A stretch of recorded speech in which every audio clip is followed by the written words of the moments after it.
Muy buenas. Hoy vamos a desgranar un texto esotérico de esos que no dejan indiferente a nadie. El matrimonio perfecto de Samael Aun Weor. Vamos a sumergirnos de lleno en su visión del ser humano, la alquimia sexual y ese camino hacia lo que él llama la autorrealización. Así que agarraos bien, porque las ideas que vamos a explorar hoy son cuanto menos impactantes. Y fijaos, el libro arranca con una afirmación que es una auténtica bomba y que, en realidad, es el corazón de toda su filosofía. Según el autor, el ser humano, tal y como nos conocemos, es un ser incompleto. O sea, no somos un producto final, sino más bien un boceto, un proyecto a medio hacer. Y esta idea, esta premisa, es la que sostiene todo lo que viene después. Entonces, vale, ¿cuál es exactamente el problema? El texto se dedica a fondo a hacer un diagnóstico de la condición humana. Y la respuesta que nos da, pues, es bastante directa. Aquí está la clave de todo, el concepto del yo pluralizado. La idea es que no tenemos un yo único, unificado.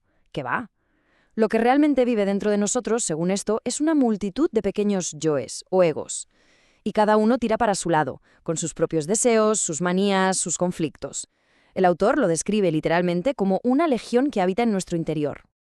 Pero lo más fuerte no es eso. Lo más fuerte es cómo describe a esta legión.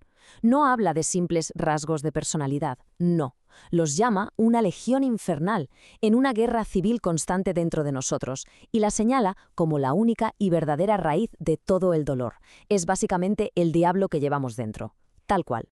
Y claro, la consecuencia directa de todo este caos interno es lo que el autor denomina la conciencia dormida. La tesis es que la inmensa mayoría de la gente vive en un sueño profundo, como autómatas, sin ser conscientes de quiénes son en realidad ni del mundo que les rodea. Y lo más tremendo es que afirma que este estado de sueño continúa incluso después de la muerte.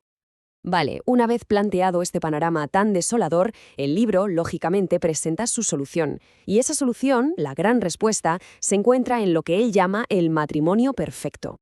Pero ojo, que esto es fundamental entenderlo bien. No se está refiriendo al matrimonio como lo conocemos, al contrato social o la ceremonia. Para nada. El matrimonio perfecto es una práctica espiritual, una unión alquímica entre dos seres con un objetivo muy, muy concreto: transmutar la energía sexual para alcanzar la realización espiritual.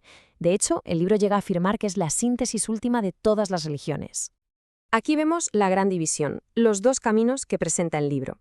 Por un lado está la fornicación, que para el autor es el simple derroche de la energía sexual, y lo asocia con la debilidad y la degeneración. Y por el otro, la transmutación, que es todo lo contrario: conservar y transformar esa energía para obtener poder, valentía y, en última instancia, una conexión con lo divino. Esta frase del texto es brutal, y resume perfectamente la importancia casi sagrada que el autor le da a la energía creadora. La idea de fondo es que malgastarla no es un simple acto físico sin más, sino una verdadera tragedia espiritual con unas consecuencias profundísimas. Muy bien, pues vamos a la parte práctica. ¿Cómo se supone que se hace esta transmutación? Aquí es donde la cosa se pone interesante y entramos en el terreno de la alquimia. La técnica concreta tiene un nombre, el arcano AZS, y consiste en la unión sexual de la pareja, pero con una condición absolutamente innegociable: retener la energía en todo momento, o sea, sin llegar nunca al orgasmo ni a la eyaculación. El texto lo expresa con una metáfora muy bonita: no derramar el vaso de Hermes. Y el objetivo final de esta práctica tan disciplinada es despertar una energía que, según estas enseñanzas, todos tenemos latente en la base de la columna vertebral, el Kundalini.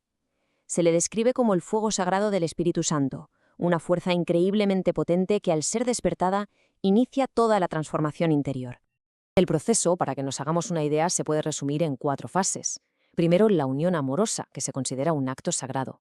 Segundo, la retención de la energía, el no derramar. Esto a su vez provoca el tercer paso, el despertar y ascenso del fuego del Kundalini por la médula espinal. Y el cuarto y último paso es la creación de los llamados cuerpos superiores, que vendrían a ser una especie de vehículos internos que nos permitirían existir de forma consciente en otras dimensiones. Ahora bien, el texto también deja muy claro que este camino no es un paseo. Despertar una energía tan poderosa tiene sus riesgos y, de hecho, puede llevar a dos resultados que son diametralmente opuestos. Es como una encrucijada. Si la práctica se hace correctamente, con pureza de intención, el Kundalini asciende. Eso es lo que se conoce como magia blanca, el camino hacia la liberación.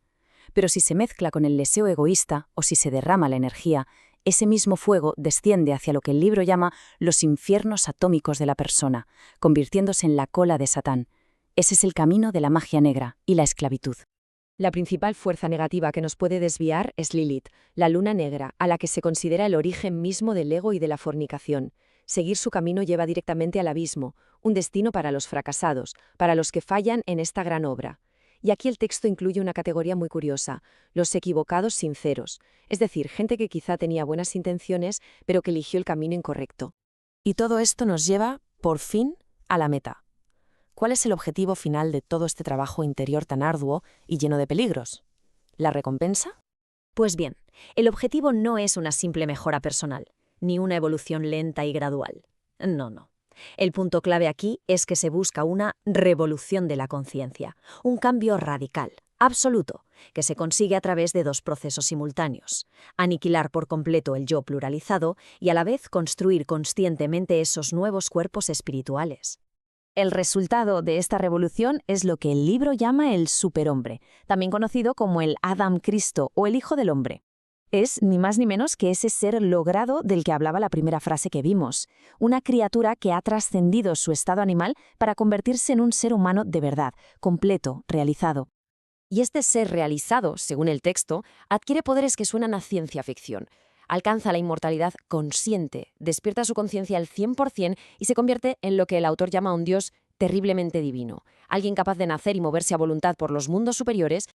Así que al final, como veis, todo vuelve al mismo punto, la energía creadora. Según el matrimonio perfecto, es la llave maestra de todo. Puede ser la escalera que nos lleve al cielo o el tobogán que nos precipite al abismo. La pregunta que nos deja el texto flotando en el aire es: ¿qué esconde realmente esta fuerza y qué elegimos hacer con ella? Gracias por habernos acompañado en este análisis.